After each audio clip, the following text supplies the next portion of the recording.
यह देखने को मिलता है कि अच्छे लोगों को जो सीधे सज्जन स्वभाव के होते हैं उन्हें तो दुष्ट स्वभाव वाली स्त्रियां मिल जाती हैं, और जो दुष्ट स्वभाव के लोग होते हैं उन्हें सीधी सादी आचरण वाहन स्त्रियां मिल जाती हैं। ऐसा क्यों होता है? परमात्मा अच्छे लोगों के साथ अच्छे लोगों को क्यों नहीं मिलाता? क्यों सीधे सज्जन लोगों को लड़ने झगड़ने वाली, कर्कशा वाणी वाली, दूषित चरित्र वाली स्त्रियों को मिला देता है? और जहां पति दुष्ट हो, मारने पीटने वाला हो, गाली गलौज करने वाला हो, नशा आदि का सेवन करने वाला हो, ऐसे लोगों को सीधी सादी सुश्री स्त्रियां मिल जाती हैं।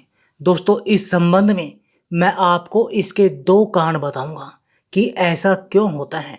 आइए इस मार्मिक कहानी के माध्यम से समझते हैं। लेकिन उससे पहले आप अपनी पूरी सच्ची श्रद्धा से कमेंट बॉक्स में हर हर महादेव, ओम नमः शिवाय जरूर लिखें। साथ ही चैनल को सब्सक्राइब अवश्य कर दें।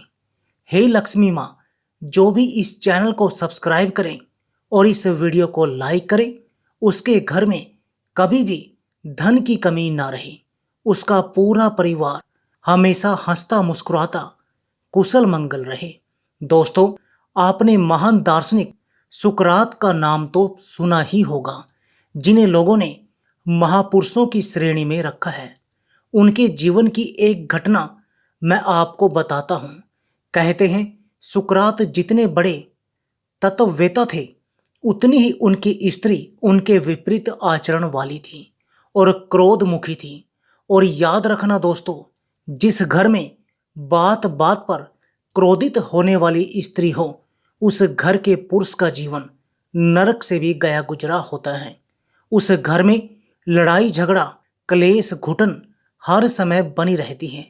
महान नीतिकार आचार्य चाणक्य ने तो यहाँ तक कहा है, तेजद्रम दयाहीनम विद्याहीनम गुरुम तेजदम तेजते क्रोधमुखी भार्या निसन्नेवा बंदास जयत। आचार्य चाणक्य कहते हैं, जिसे धर्म में दया की भावना ना हो, उस धर्म का त्याग कर देना चाहिए।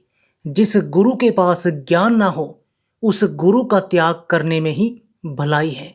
जिन भाइयों में प्रेम ना हो, उनको त्याग देना चाहिए। और जो स्त्री क्रोधमुखी हो, छोटी छोटी बातों पर आग बबूला हो जाती हो, ऐसी स्त्री का त्याग कर देना चाहिए।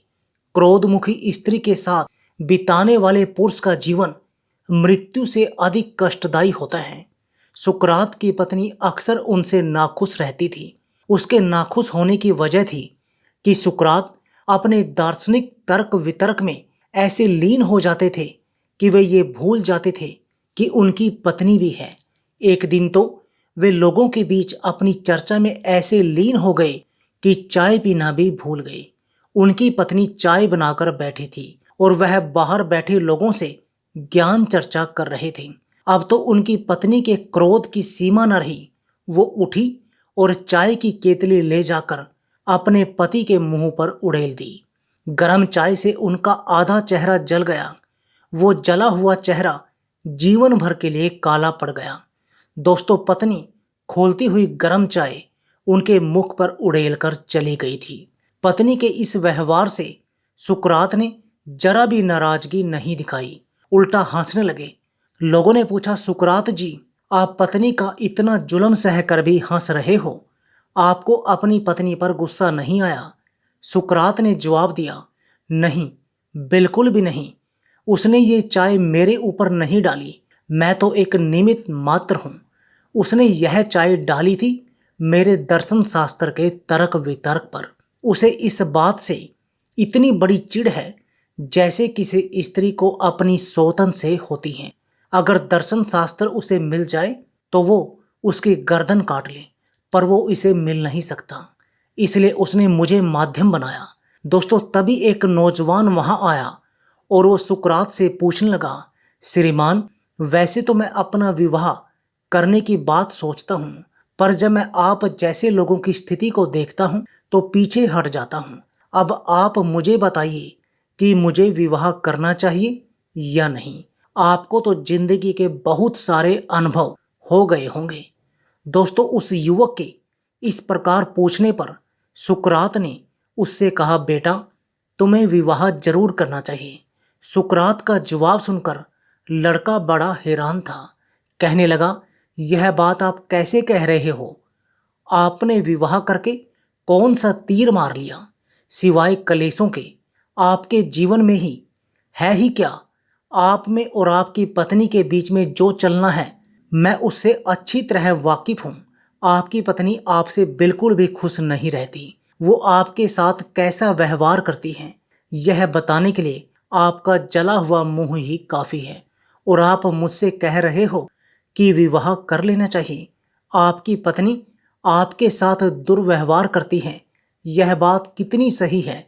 सुकरात ने जवाब दिया, यह बात बिल्कुल सत्य है कि मेरी पत्नी मेरे साथ अच्छा व्यवहार नहीं करती, लेकिन फिर भी मैं आपको विवाह करने की सलाह देता हूँ। विवाह करने के कई फायदे हैं। वो नौजवान बोला, प्रभु मुझे भी तो बताइए, विवाह के क्या क्या फायदे हैं, मैं भी तो सुनूं। आपने विवाह करके कितना लाभ कमाया है? सुकरात ने कहा, बेटा सुनो, अगर आपके लिए अच्छी पत्नी मिल गई, समझदार पत्नी मिल गई, तो आपके बीच प्रेम बढ़ता ही जाएगा। और पति पत्नी के बीच प्रेम का विस्तार सबसे बड़ा लाभ है। आपकी जिंदगी स्वर्ग बन जाएगी। और अगर आपकी पत्नी मेरी पत्नी की तरह विपरीत आचरण वाली निकली, तो आपके अंदर वैराग्य उत्पन्न हो जाएगा। आप ये समझ जाएंगे कि दुनिया के रिश्ते नाते सब दुखों को जन्म देने वाले हैं। आपका लगाव ईश्वर से उतना ही मजबूत हो जाएगा। कहते हैं, वैसे तो संसारिक मनुष्य ईश्वर को भूलकर संसार की ओर भागता है।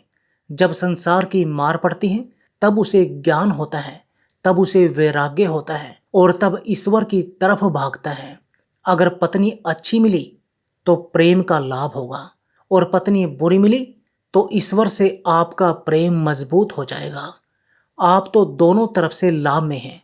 दोस्तों, एक बार आत्मदेव ने अपने पुत्र गोकर्ण से पूछा था, जब वे अपनी स्त्री से अत्यंत दुखी थे। आत्मदेव की कथा तो आपने सुनी ही होगी, जो श्रीमद् भगवत महापुराण में वर्णित है।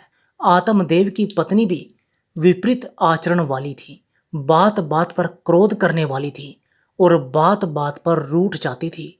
पति का अपमान करती रहती थी, अपने जहरीले बोलों से उन्हें दुख देती रहती थी।